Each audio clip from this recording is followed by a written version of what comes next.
हमारे मुंह में सीधे 32 दांत है, उनके पेट में नीतीश के दांत है जो वहां चले गए। पेट में दांत, पेट वाला दांत बड़ा खतरनाक होता है।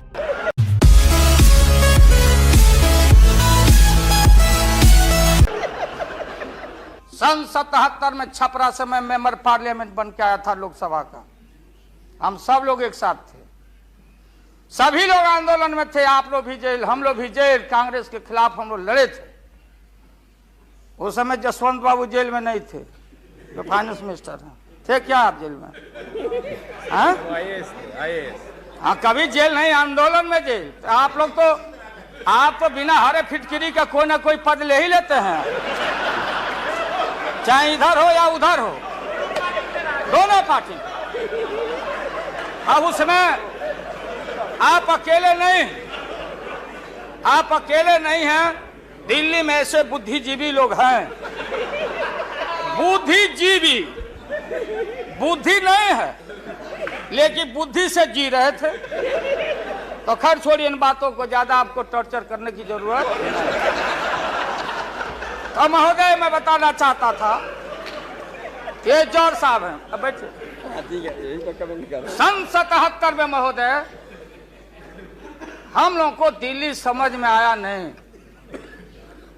दिल्ली में हम लोग जब आए, राज नारायण जी, जौहर साहब, चौधरी चरण सिंह जी, हम लोग उसी परिवार के लोग हैं महोदय, चाहे मुलायम सिंह जी हो और कोई हो या नीतीश जी उधर जो चले गए हैं। हमारे मुंह में सीधे 32 दांत है, उनके पेट में नीतीश के दांत है जो वहां चले गए। पेट में दांत, पेट वाला दांत बड़ा खतरनाक होता है। तो महोदय मैं सन 77 को याद दिलाना चाहता हूं, हम तो आपसे लड़ाई शुरू से लड़ रहे हैं। ये नई बात नहीं, किसी कारण से नहीं। जनता पार्टी का खंड खंड हुआ, कोई यहां गिरा, कोई वहां गिरा, कोई वहां गिरा। बंगलोर में हम लोग जुटे, नाम का सारा झगड़ा, ये सब बात। लेकिन सन 77 के सत्ता को हम लोगों ने लात मारा था। क्यों मारा? हम सत्ता के भूखे नहीं हैं। हमने उस सवाल को उठाया था। अरे नए नए आप आए हैं, मुझे अफसोस है कि आप लोग जा रहे हो इन लोगों की वजह से।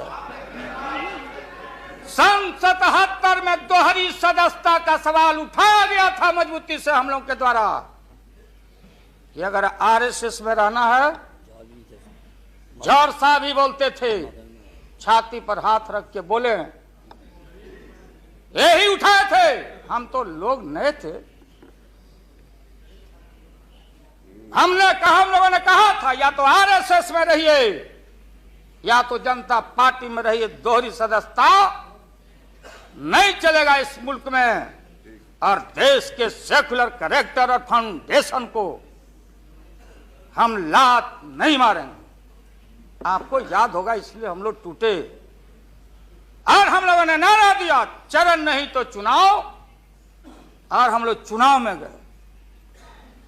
चुनाव में गए, हमारी लड़ाई आपसे। आपने कहा अब बताइए, हिंदू हिंदू हिंदू हिंदू, हिंदुत्व हिंदुत्व हिंदुत्व, कौन विरोध करता? तो हम लोग के पुरोहित ये अडवाणी जी कैसे हो सकते हैं? ये हमारे पंडित कैसे हो सकते हैं? हम पंडित से पूजा कराते हैं। हमारी मां बहन गांव गए सारे लोग। ये ठेका आपने कैसे ले लिया? आज इस देश का सेकुलर कैरेक्टर, सेकुलरिज्म है, इसलिए राबड़ी देवी गांव की बेटी मुख्यमंत्री बनती है। देश की एकता अखंडता। जब भारी नाक पर पानी आया तो हमने कहा मीडिया के लोगों को, महोदय, लोगों ने पूछा कि क्या करोगे? हमने एक कैलेंडर कह दिया, क्योंकि लोग रोज बोलते थे दिल्ली में, नहीं जयललिता जी से पैचअप हो गया। लालू मुलायम में लड़ाई हो गई विगत दिनों में, कोई कुछ कोई कुछ। अब हम जो है सो कि पहले बोल देते थे। इस बार हम लोगों ने साइंटिफिक तरीका से काम किया ही, समझ लीजिए। क्योंकि साइंस और टेक्नोलॉजी का युग है। आप डंटा पहना छोड़ के अग्नि में प्रवेश कर गए हैं, अब पोखरन में, तो हम लोग भी अब साइंटिफिक तरीका का इस्तेमाल किया। आप पूछ रहे हैं क्या रूप होगा, क्या रंग होगा? इसमें रंग अजूबा होगा, इस रंग का कोई जवाब आपके पास नहीं होगा। आप जाइए